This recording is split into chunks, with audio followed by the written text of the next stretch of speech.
We undervalue potential. We are at a time right now in the world where that equation is somewhat seen as passé. And I think there's a time to reevaluate and reformulate that equation. Particularly within the South Asian culture, where we are so metrics driven, we're so performance based. Dinesh and I have had experiences growing up where it was like 99, like where's the other point? Anything can seem like a challenge, right? And that I'm not there yet, but my potential or, the circumstances, the people around me, the facts around me show that I can get there. Hey, everyone. Welcome back to the Happy and Human podcast. I'm your co-host, Dr. Seema Desai, and I'm here with my friend and co-host, Dinesh Malwani. Good morning, Dinesh. How are you? Hey, good morning, Seema. How are you today? I am great. It's the day after Diwali. It is the day after Diwali. It's a Monday that we're recording, so we're a little bit off our Saturday schedule. But I think today's recording is going to be a lot of fun. We've got someone really special with us today.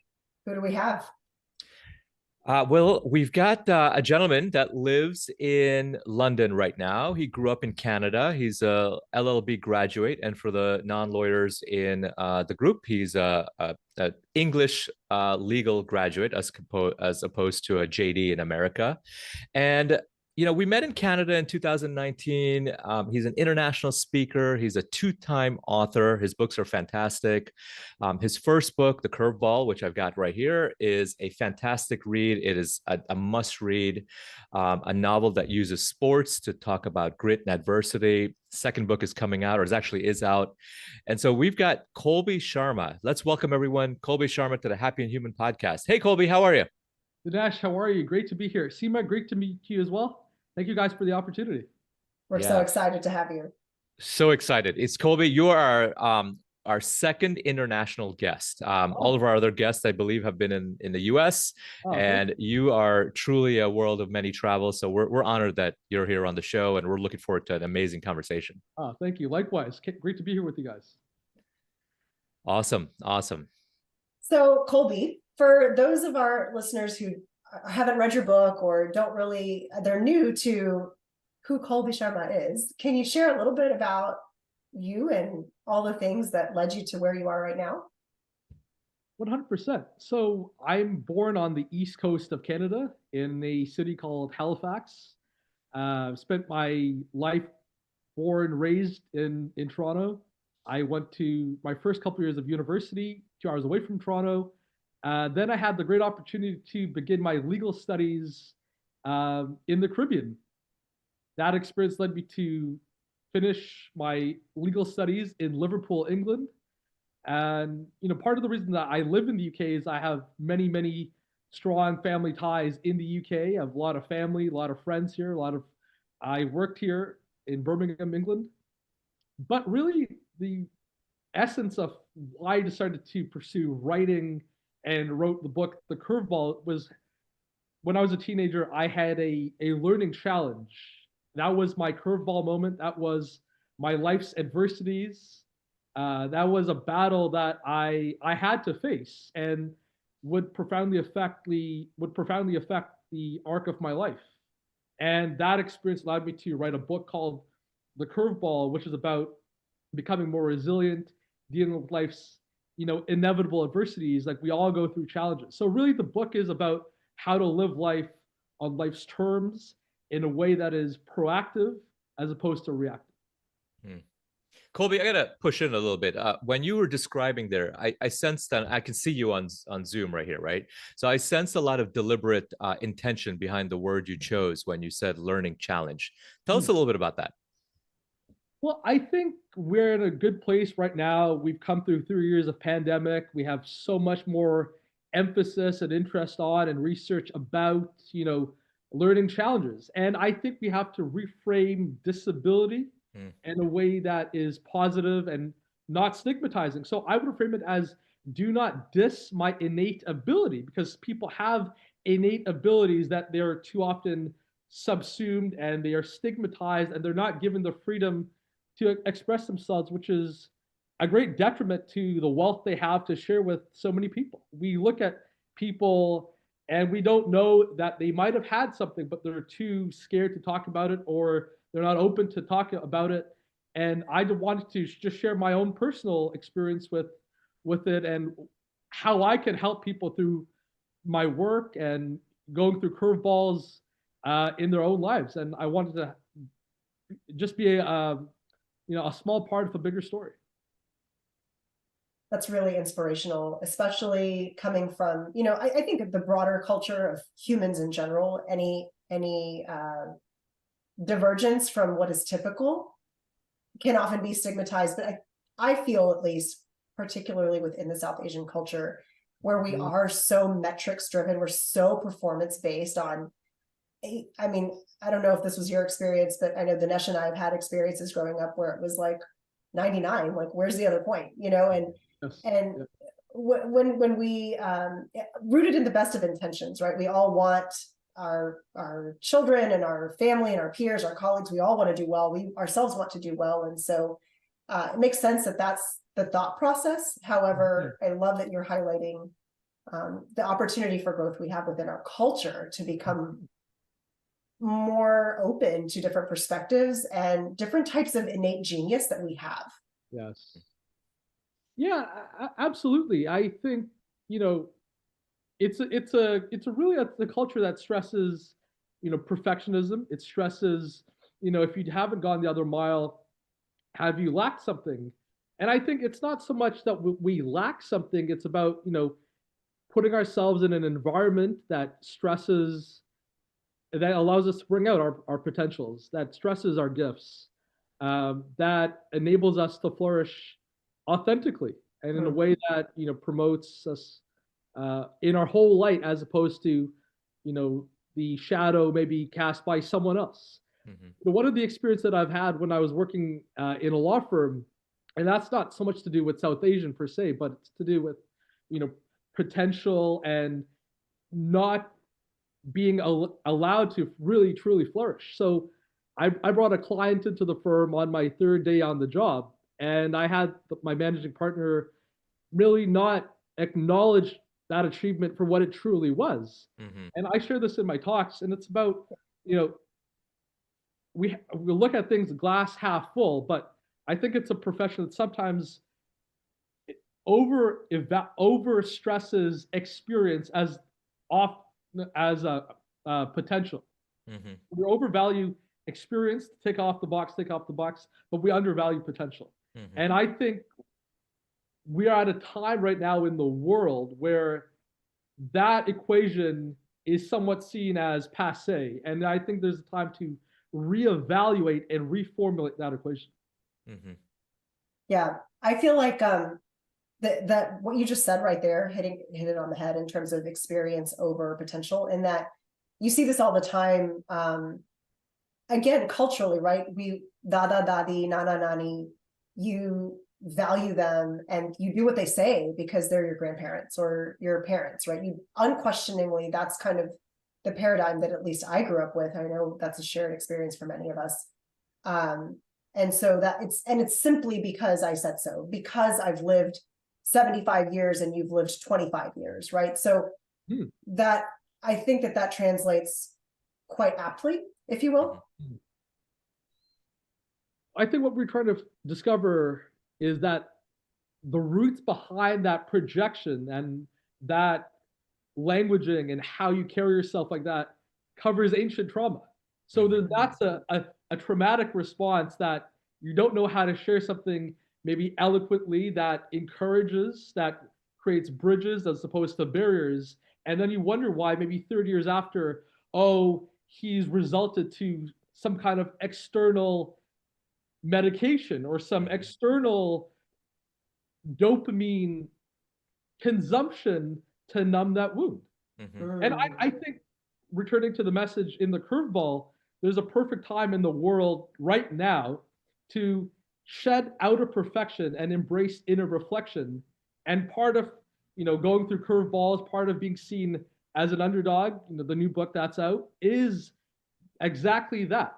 Shedding fear, transforming doubt, and accessing your greatest powers. Because if you don't have this time right now, how else can you express them in a way that is authentically true to you? Yeah.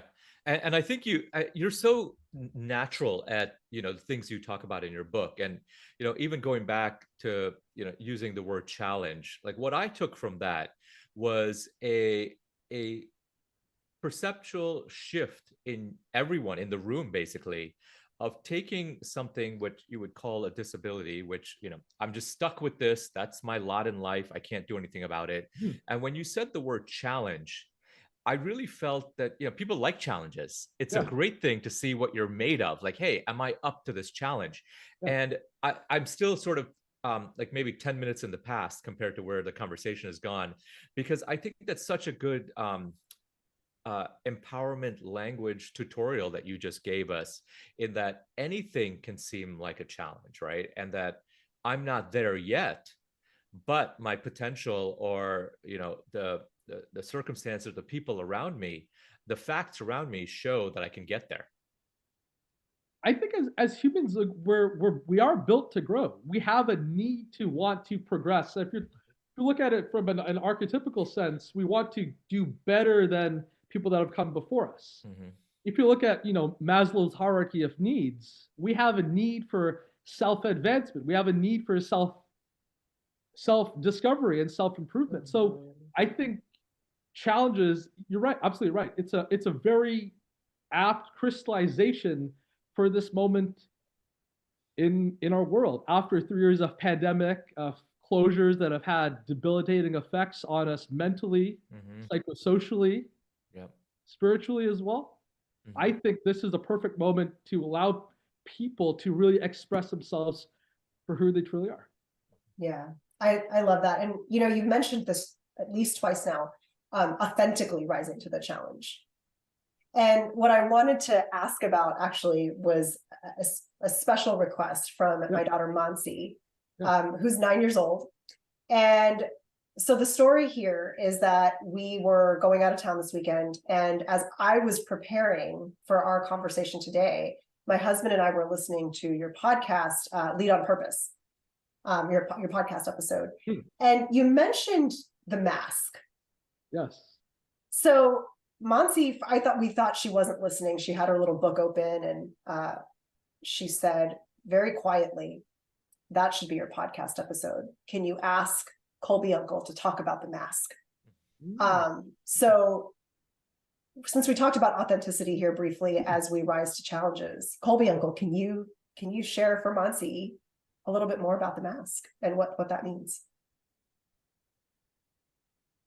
So I think, and this stems from Japanese ancient philosophy, there's a proverb of the three selves. There's a self that you put out to colleagues in the workplace. There's the second mask that you have at home with friends and family. There's a third mask that you keep hidden deep down for no one else to see, because there's that visceral shame that comes with that experience. Maybe it's a fear of loss. Maybe it's a fear that you don't know how to approach trauma, maybe in a certain way. So I think my mask really came when I got diagnosed with that learning challenge, and I had to really brave that ocean, to really go, to use that phrase, blue ocean, into that experience. That was an experience that I didn't know how I was going to come to grips with. I didn't know what lay in store for me. I didn't know how I was going to react to anything of that experience.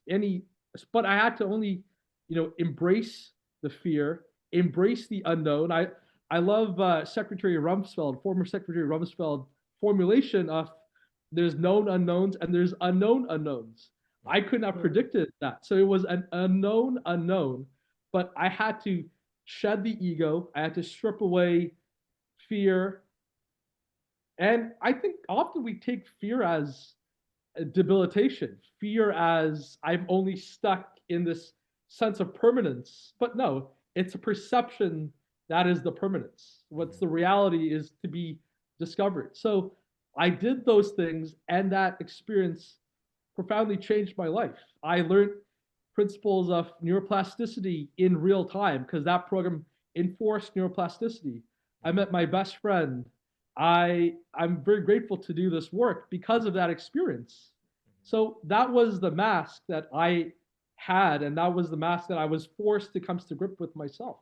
Mhm. But to many people listening today, we all have a mask. It's about how you wear it. It's about how you are willing to come to grips with the underlying emotions, and maybe it's trauma, maybe it's grief, maybe it's shame, maybe it's guilt. But the mask is the permanence and the expression that hides the trauma within. So Yeah. your daughter is very inquisitive to ask that. Mhm.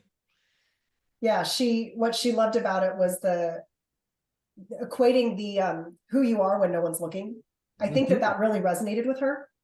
Yeah. Because we all have a way of being when we're most comfortable, when we feel safe, and versus when we don't feel safe, when we're not aligned in who we are, when we aren't able to love who we are for as we are, right? And so I think that was just, I don't know what about how you said whatever caught her eye or caught her ear. And so Mansi, I hope we did you justice in your request. But thank you, Mansi, for answering that great question. Yeah, such a great question. It made me think about, again, the title of your book is The Curveball. And when life throws you a curveball, it seems that we can help with this three masks, framework by being adaptable. Do you think being adaptable comes easy to people, or do you think that's something that we have to work on and be intentional about? I think there's really two things with becoming adaptable, and I think a lot of it is rooted in psychology. So, as preparing for this episode, there's a lot of psychological research on the resiliency that and the factors that shape resiliency. So, I have this acronym. It's called PEC: parental, experiential, and curation. Because so start with like parental. The environment that you've been exposed to shapes your resiliency. There's a great example of two people that came from an alcoholic home. One became an alcoholic, one didn't, because of seeing the environment and the trauma and the chaos that shrouded that experience. So that's the experiential. That's the parental. The second thing is experiential. As you go through the journey of life's curveballs, of being around challenges, you learn to adapt to them in a way you might not have had to do previously. The third thing is the curation. So you curate your experiences by doing things that get you out of the comfort zone day by day. So, deliberate acts of getting out of the comfort zone, of really taking charge of, maybe it's a task or a project at work or a new task in the home, that shapes the underlying adaptability for the bigger challenges. So you have to adapt to and curate the little challenges to adapt to the bigger challenges. So I think it's natural to an extent, nature versus nurture, but I think it's the deliberateness that shapes how successful the adaptability is with in proportion to the obstacle. And I think, going back to the lessons in the curveball, it's about how you shape the response to the adversity. So I think we need to be really clear about, we do have agency to become more deliberate in how we respond tactically to adversity. We have Viktor Frankl to thank for, between the freedom, the stimulus and the response, therein lies our freedom. But we have a void. It's about how we find freedom in the void to allow us that inertia to go for it. I feel like that freedom comes from just knowing that we have a choice. Totally. Yeah. We are human. We have a choice. That is the virtue of being human. We're not, static.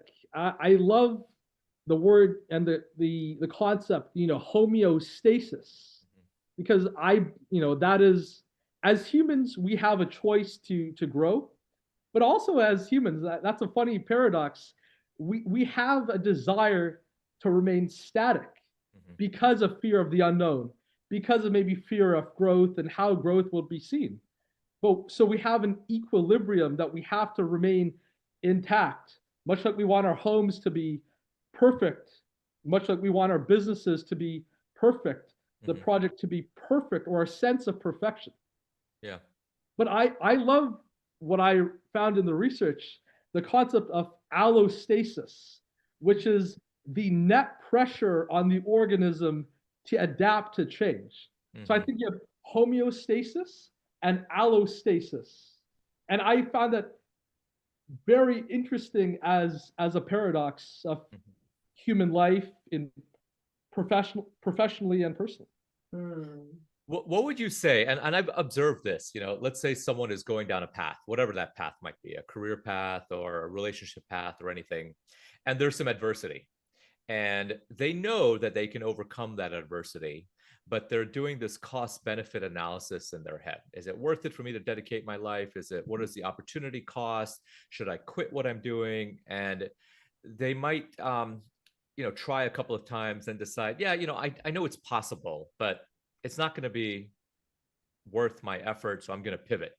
And they hit another adversity and they end up spending their time pivoting and being busy, trying different things and feeling like they're making progress. Right. But over time, like the willpower and the motivation starts to numb. And then next thing you know, they're spun around so much that they're like, I don't know what I'm doing. Like, is this even worth it? Like, what am I trying to do? What would you say to that person when the adversity sort of starts to become believable? It becomes true, right? Like, I mean, let's say I tried out for the NBA. I tried really hard and I worked really hard and I worked really hard and I believe it. Eventually my belief is going to start to falter because it's just not happening. Yeah, I think it's approaching those challenges that we have within our wheelhouses. So I learned this recently, Tiger Ted Williams, how he reframed each pitch, each at bat. So each time you go through adversity, you relish the chance to deal with adversity. How do you reframe it as your own fat pitch moment? So he was very deliberate in maybe you calculate the circumference of the strike zone potentially. Maybe you do several mock business plans for the real business plan. Yeah. It's all about how you are reframing and repositioning. And I have this concept called the 3 R's of resiliency: reflect, redefine, reposition. So it is really about reframing the fat pitch moment in your careers and in your lives. And it's about how you define that specific stimuli to deal with that sense of obstacles. So my question that comes to mind is, as I've heard you do other podcasts and talk about things, and you said something that really made me actually pause and just think about it in silence. As we build our resilience muscle, right? As we work on our ability to shift from reacting to responding, you talked a little bit about empathy. And the thing that just absolutely took my breath away was you said empathy is our greatest and scarcest resource. So can you talk for our listeners and share with them what you mean by that? And what does empathy have anything to do with resilience? So when I said that, I'm trying to convey that empathy is scarce, but empathy can also be abundant. When you have someone at work or at home, you want to have as much empathy as you can that allows you to kind of express something that they don't get frightened by, or they don't feel they want to run and hide and go into their shell. So you want to really connect with people in a way that makes them feel, safe, heard, secure. I think I think one thing that we kind of struggle with is like, when is empathy kind of too much? Do we have some kind of, toxic authenticity, empathy? Am I kind of, sharing too much? Am I going too soon? And I think we have to be mindful of that. And then the second thing is about how we kind of approach that with resilience. I think we have to kind of be mindful of where people are. Some people might want to go through challenges too fast, too soon. How are they going to be heard by the specific sets of examples? Mhm. So one of the things we talk about, like resilience and becoming more resilient through adversity, we kind of have to look at that in a bow and arrow kind of metaphor, to pull back, to go forward. How we can become more empathetic with that is we want to be able to say to someone, your trauma is valid, your trauma is good, your trauma is heard. But only you can be the judge of your own life to decide how to really go through with that. We want to be there for people, but we want to do it in an environment and in a way that makes it safe for people to be heard. That concept of psychological safety. Mhm. In the book, you talk about the ego and adversity. Yeah. And when you're talking about the bow and arrow paradigm and having empathy, it seems like the ego is you have to manage the ego when you're managing or when you're encountering adversity. What did you mean by adversity loves the ego? Adversity loves the side of you that says, I don't feel good enough. I don't feel like I can deal with this challenge with the tools I already have. I have to get new tools. They must be better tools. They must be tools that no one else has had before. So it's in this constant sense of longing for more, for more, for more. Hmm. The distant cousin, I would say, is the inner saboteur that we find in the underdog. The inner saboteur is going to sabotage our chances of getting better, of dealing with adversity in a more proactive way. It's saying to ourselves, who do you think you are? And even if you have success, you're not going to be good enough for more success. Mhm. Yeah. You are going to be only at this place. You are a facade. Your success is a facade. It's, maybe it's some kind of permutation that you might not have had previously. Mhm. So it's all of these things that are going on in our heads, in our minds, and we have to dim the noise of the ego. Yeah. One of the things I use to open the curveball is sometimes we have to experience a loss to experience a gain. Sometimes we have to lose something to find everything. Mm-hmm. Mostly that is losing the power of the ego to dictate our proactive choices. It wants us in a state of reactivity. Yeah. One Does of the this? things I share in the underdog is I share this acronym THERE, the human experience required for excellence. And when we talk about empathy and we talk about developing greater resiliency, but it's that going through the necessary building blocks of sharing your own personal experiences, your wins, your losses, your highs, your lows, your traumatic responses, your non-traumatic responses to dealing with adversity, and the phenomenon that lies below. Mm-hmm. Yeah. This is so good. It's really making me think.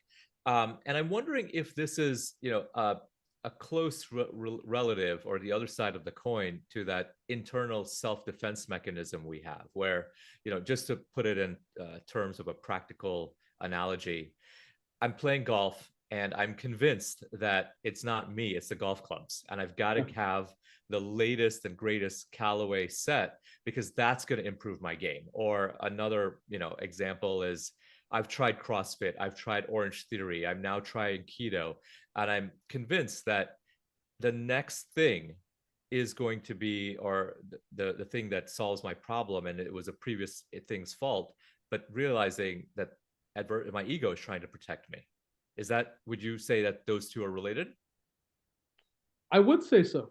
I'd say, your ego is the manifestation of simply why can't you be doing more? But when you really could be doing less, but reframing and redefining why that moment means so much to you and how you want to go about it.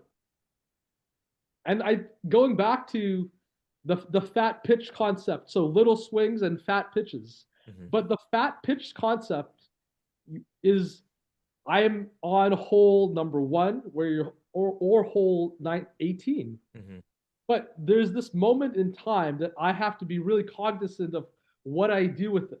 I have the environment. I have, maybe there's a seagull. Maybe there's a bird on the golf course. Maybe there's a wind. Maybe it's sunny and you're in La Jolla, California, or it could be in Washington, D.C., and it's windy.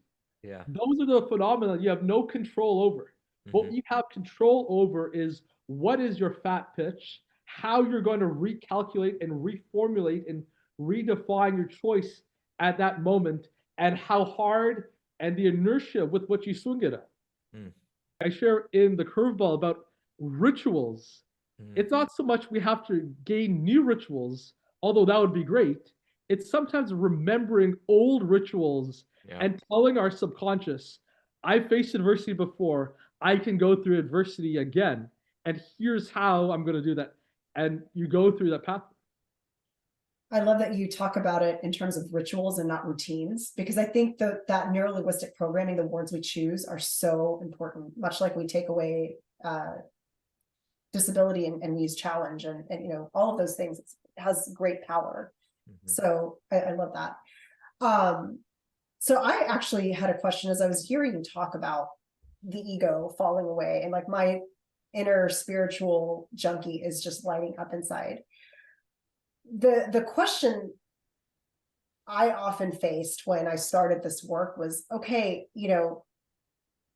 I think the realization that it wasn't the ego, it was protective. It really was rooted in the best of intentions. And how do I silence that, right? Like it's sabotaging you, but not because it's trying to see you mess up. It's really because it's trying to keep you safe. And it doesn't know. It really, truly doesn't know that there's more beyond the reef, if you will, to use a quote from Moana. But what I personally found was immensely helpful was extending that ego some self-compassion and empathy, going back to what we talked about with empathy being a critical leadership skill that we have to develop if we want to build resilience, if we want to level up, if we want to develop meaningful connection.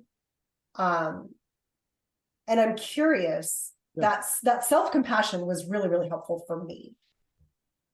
I'm curious what your experience was with that, or if there's anything else that you've used to help befriend your ego instead of be at war with it. Yeah, that's a great question. So I think we start from this, this conceptual beginning of there is perpetual tension between the heroic response and the egoic response. So when you talk about compassion and not at war with the ego wants us, to use a concept of, of the warmth of the womb. It wants us in the womb, and because that's that defense mechanism, to be immune from all threats, to not have to show ourselves, to not have to put in any effort. But ego wants us to be lazy and to come to responses through a sense of default, though. So I think we have to do a couple of things. We have to show compassion at that point in time. We have to surrender to the unknown, and we have to be willing to grow up and to show the ego and to kind of have a daily kind of chat with the ego. So if it were, maybe someone can write out that the egoic response is this, but really the true response, if you look at it, if you turn the mirror over, is that. So I think it's about a couple of things. It's about surrender. It's about showing compassion. It's about showing that the ego is rooted, like you mentioned, in a sense of permanent shelter of the womb. Yeah. When mother and father would go out into the brave unknown and I would stay at home. I came across this concept of the king and the queen baby phenomenon. But I think that is rooted in ego. That is rooted in self-sabotage. And I think when programming is not aligned, self-sabotage becomes greater. So the chance to go back to egoic is heightened. But when we can control the ego as much as we can, and we can become mindful about where the ego is going astray, that can lead to some better results and a little more awareness of how things are showing up in our lives, professionally and personally. Yeah, so good, so good. I love the tip that you just gave about writing out the two responses. I think that's pure gold, Colby, because it sneaks up. The situations sneak up so often on people, high performing people, people that might listen to something like this and academically understand it, but it'll show up in instances. Let's say a family has made a plan to go somewhere, like go to the market or a farm or something for a good time, and then maybe the one spouse does something that upsets the other spouse. Your ego can snap in so quickly, Hmm. where you are willing to destroy the plans by saying, I'm not going any longer, Mm-hmm. and forget that the what's at stake is the experience for the kids, right? So that entire zoom out, the heroic zoom out, Hmm. is destroyed for Hmm. the sake of being right. And the ancient have been saying this, at least I think it's ancient because I've heard it all my life, is cut off your nose to spite your face, right? Yes. Mm-hmm. And I see this happen often, and I'm guilty of it. A lot of people are guilty of it. It happens often, but being able to have that dueling perspective of the heroic self, like, okay, what would the heroic self say? What would my sage say, as Seema would relate to Sherzad Kamin's work? That is such a powerful concept to be able to take a step back and recalibrate your response. Yeah, it's but do you see the forest through the trees? Yeah. Are you Mm-hmm. is this really fundamentally, is this situation or is this task worth me burning all the bridges Yeah. and not building bridges, but building barriers instead? And you want to hide and you want to run and you want to say, no, it's easier to just throw it all to the wind and go, burn everything down, Yeah. metaphorically speaking. Yeah. Yeah. But Is, it's is it worth it? yeah, it's so like when you're in the moment and you're consumed by it, it really feels like it's right. Like I'm gonna plant my flag right here and everyone's gonna know it. Yeah. Totally. And then We you all have look, like those yeah, emails, and okay, I'm So, gonna look at that email. What are they trying to say? What are they trying to say? What are they trying to say? But the ego is like, oh, this guy is wrong. This so and so is wrong. So it is about having that daily chat with the ego. And yeah. it's about I love that. knowing that the ego just wants us to be safe, Mm-hmm. but doesn't want us to be safe in a way that actually allows for any meaningful growth and any meaningful advancement. Yeah, that's good. And I think you answered, I had a follow up, but I think you answered it with the daily chat. I was going to say that, I think many people have heard the framework of, if it won't matter in 5 months, don't give it 5 minutes today, or some framework, Mm-hmm. some Mm-hmm. example of that. But it's still so hard to implement in your day-to-day life when life is coming at you. And I think the solution I heard you say is, knowledge is one thing, but actually doing it is a totally different thing. And the gap there can be bridged by having this daily chat almost as a ritual, to say, okay, what is my ego going to do today? How is it going to try to keep me safe? And almost have like a pre-mortem of what's Mm-hmm. coming at me in my day, and how am I likely to react? What's the egoic response? What's the heroic response, right? Absolutely. And one of the things I'd add to that equation is I'd like to add, having a purposeful sense of loss. Mm. We have a purposeful sense of gain. We want to gain, we want to walk 20,000 steps a day. We want, our kids to go to a great school next year. Those are great gains that we want to achieve. But what is the loss that will really stop us from doing that? So really finding a way to subtract that loss, to eliminate that loss, and to really tone down how great of an impact that loss could have on us. And I'm Mm. not trying to say a detrimental sense. I'm just trying to Mm-hmm. say a loss of a bad habit or a loss of the power of the ego. And it's just a quest to just diminish the power one step at a time, one base at a time. Yeah. Mm. Yeah. So for people who are kind of new to this idea of the guide and the guard, as I say it, or the hero and the ego, you say, I mean, what when you're new to it, how does that show up for people outside of like a romantic relationship? That was a great example, Dinesh, but at work, for example, how does, you mentioned in one of the podcasts, they had asked about like, how do you become aware of your ego? And your response was pretty much like, well, if you don't know, Yeah. you can't do something you don't know anything about, Sure. right? But how can we make this a little bit more concrete for somebody who might be Sure. starting to question? Sure. So say you start a new job on a Monday, and you're with your colleagues, and you're getting orientated, you're trying to find your way on your first day of the job.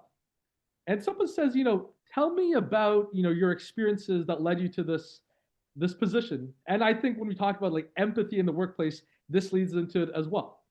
The egoic response is going to say, why is that any of your concern? Why is it any of your business though? Why is that any of what it is to do with why I got this job in the first place? No, just mind your own business. I'm just going to go to my office and block that out. But what you just have done there, though, is you've created subliminal barriers and not bridges, though. Mm-hmm. And I think when we talk about having empathy in leaders leading in this new world post-pandemic, authenticity and empathy are going to be our greatest currencies we can deploy as owners of businesses. Really coming to grips and saying, no, HR is just tick off the box, tick off the box, tick off the box. I want to know where you truly have come from, what you truly have overcame. I'll tell you one thing. In 2019, I had a great job at one of Canada's largest banks, the Bank of Nova Scotia. Mm-hmm. I was a first-time financial advisor, no prior financial experience. I could have said, none of your business. I'm not going to go to you guys for help. You are going to share something I know nothing about. It's easier just to take the road less traveled by. Why put the effort? Why show up and ask for growth and ask to be mentored? But if I had done that and had that fixed mindset, I wouldn't have gotten anywhere. But because I was willing to embrace the unknown, to surrender to what I didn't know, to have a growth mindset, it allowed me to have an incredible experience. And I brought clients in, I grew, I passed my investment funds exam on the first try, and I had a great summer doing it. So good. That growth mindset is not one we're necessarily innately born with.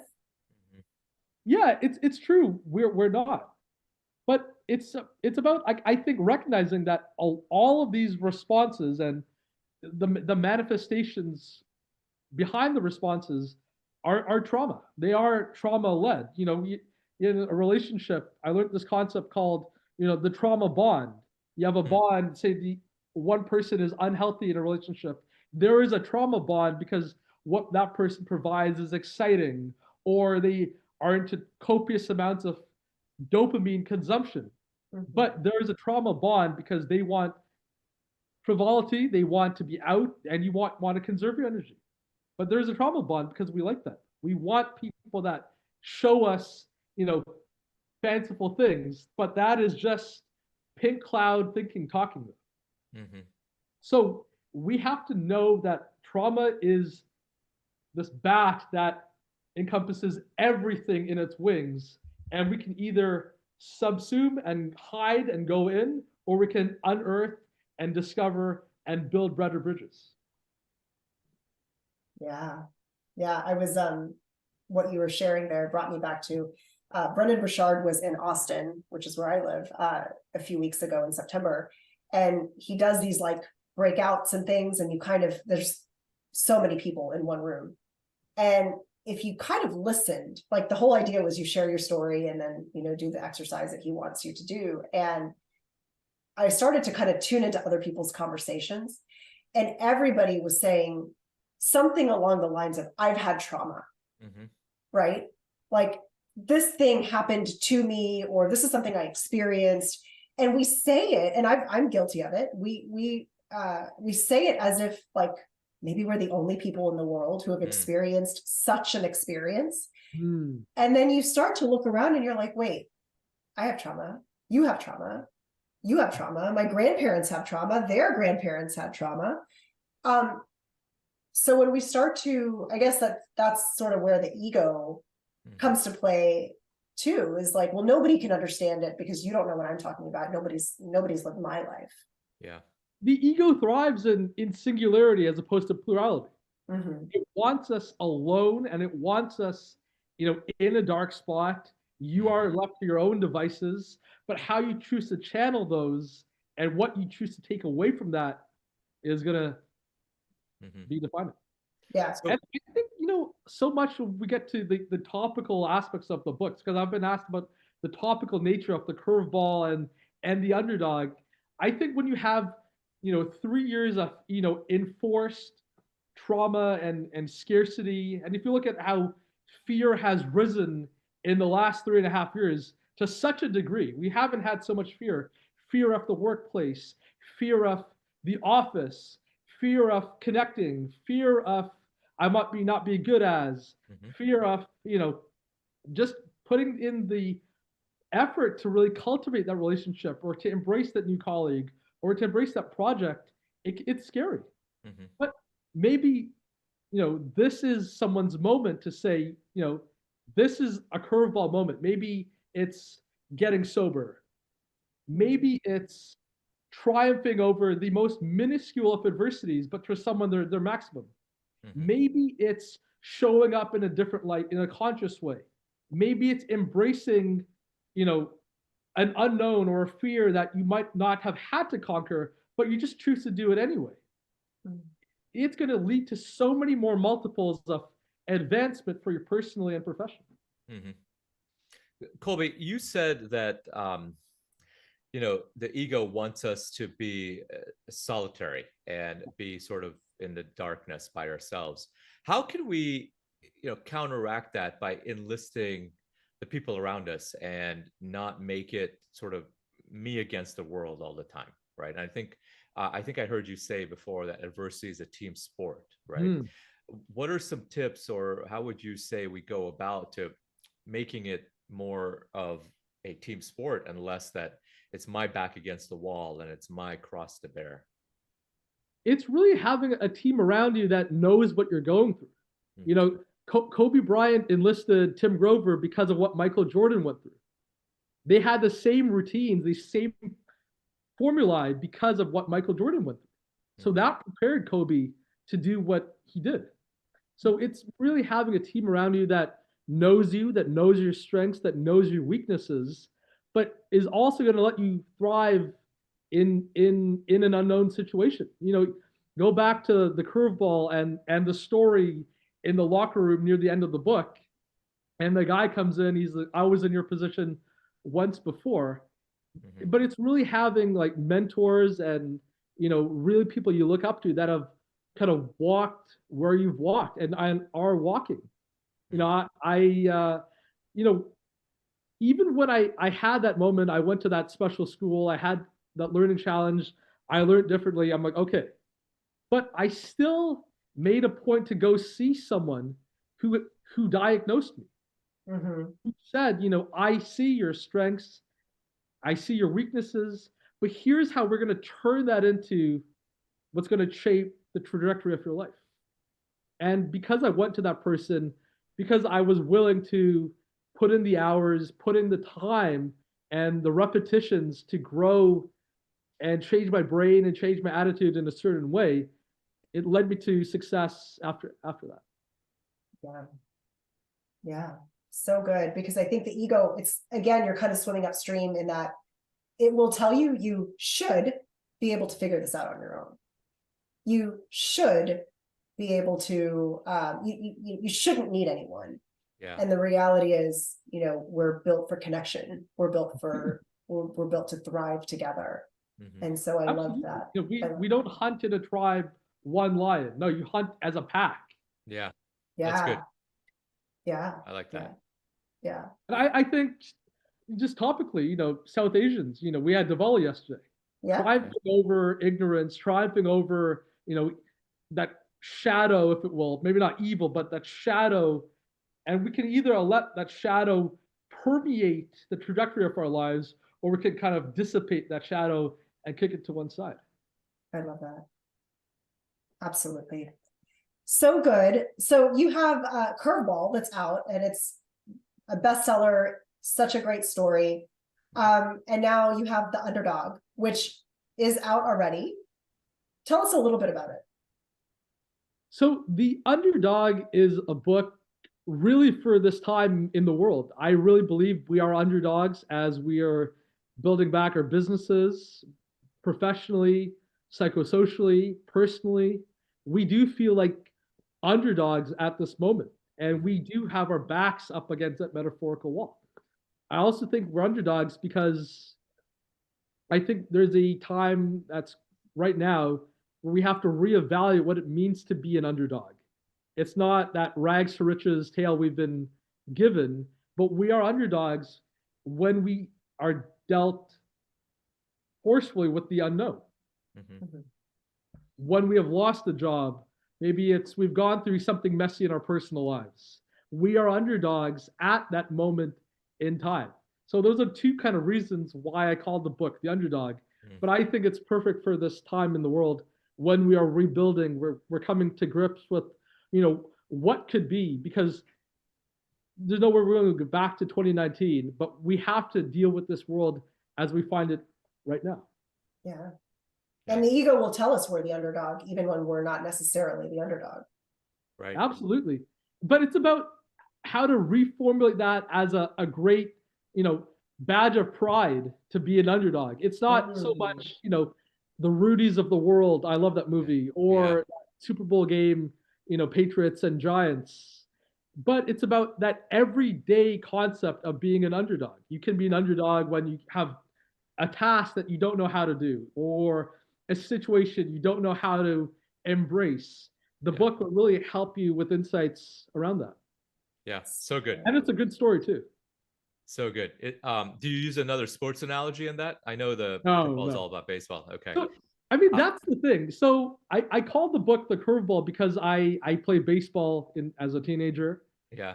I think it's just a book on how to live on life's terms, and deal with life's adversities, life's challenges, because they happen so often, and they are mostly the most minutest thing. Oh, they didn't wish me happy birthday, or oh, they didn't, forget to acknowledge me. So it's a book about how to really deal with that, and it's going to be released in Spanish worldwide March 2024. So good. It's like the kids say these days, like he or she left me on red, right? And text came in and they read it and they didn't get back to me. What's going on? They must not like me. And it's so easy for all of us to do. So good, Colby. My friend, thank you for coming on. You're a wealth of knowledge. You're an absolute, role model and example of what is possible, even when life throws you curveballs, pun intended. So as we get to the end of the show here, we like to have a little bit of a wrap-up ritual. And Seema and I will toss the ball back and forth a little bit here. And so I'll start off, and we'll lead you down our wrap-up ritual here at the Happy Human Podcast. So the first thing is we think all of our experts are all of our guests are experts in something, right? We all are experts, even the listeners, ourselves. We've got lived experiences. And we want you to teach us something that only you can teach us, Colby. It could be, a life hack, two colors that go together. Another one of our guests told us that to try cinnamon rolls in a waffle maker. And we did that yesterday at our home. We made cinnamon rolls in the waffle maker, and it was a hit. We loved it. Yeah, it was so good. Like I can't remember who the guest was. Henna. It was Henna Pryor. It was Henna. So we're gonna have to reach out to her and tell her. But it was such a great thing. So tell us, Colby, from all of your lived experience and living in different countries, what is something you teach us? How to make an incredible plate of pasta. Okay. Ooh.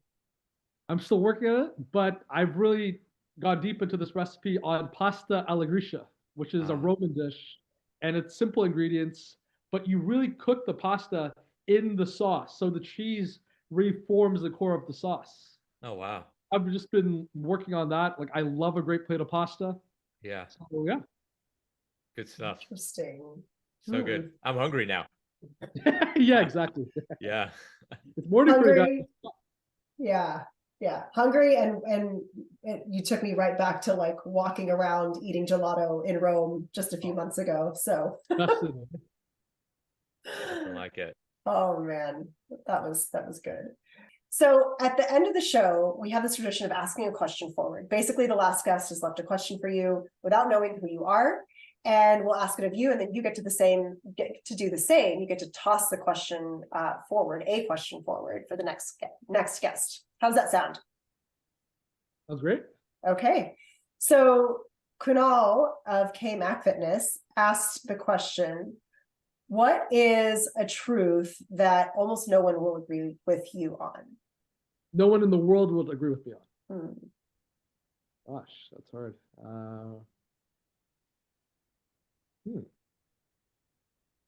Or very few people will agree with you on.